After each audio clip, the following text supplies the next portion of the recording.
Ciao a tutti ragazzi, bentrovati in un nuovo video. Allora, io sono il vostro amichevole Electro di quartiere, così tanto per buttare un po' di salsa.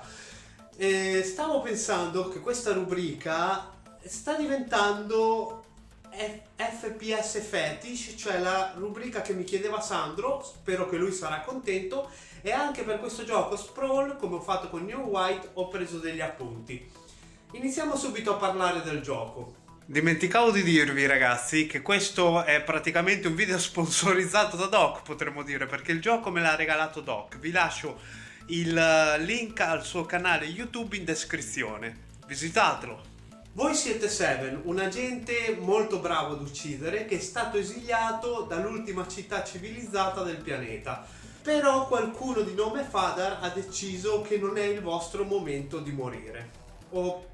O di finire di uccidere. Le ambientazioni sono cyberpunk. Il gameplay è un classico FPS, chiamiamolo boomer shooter, perché adesso Steam ha fatto anche la categoria boomer shooter, ma se volete chiamatelo FPS classico, old school, come vi pare.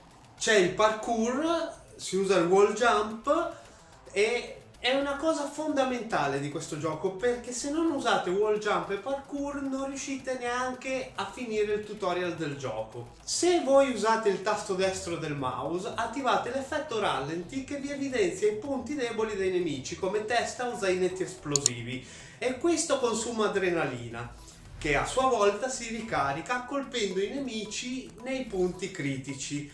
Voi penserete che sia facile avendo i punti critici, invece no, perché i nemici fanno malissimo e spesso ci si ritrova faccia a terra.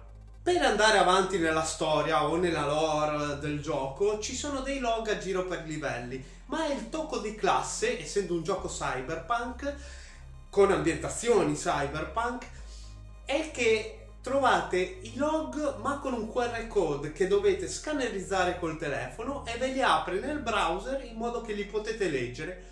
Un bel tocco di classe, devo dire che questa cosa mi mancava, e in un gioco con queste ambientazioni, muah! Il gameplay alla fine è molto trova la chiave, apri la porta, uccidi i nemici per trovare altra chiave, per aprire altra porta e così via. È sinceramente un tipo di gameplay che per me può campare altri 30 anni, è 30 anni che va avanti, altri 30 anni può andare avanti, è sempre divertente, molto bello. Il problema di questo gioco probabilmente è la durata. A me è durato circa 6 ore. Mi stavo proprio divertendo, però purtroppo è durato poco. Sono 3 episodi, col boss finale alla fine di ogni episodio. Mi è rimasto magari un DLC sarebbe carino avere, perché il gioco veramente ne vale la pena. Ok ragazzi, per questo video era tutto. Enjoy!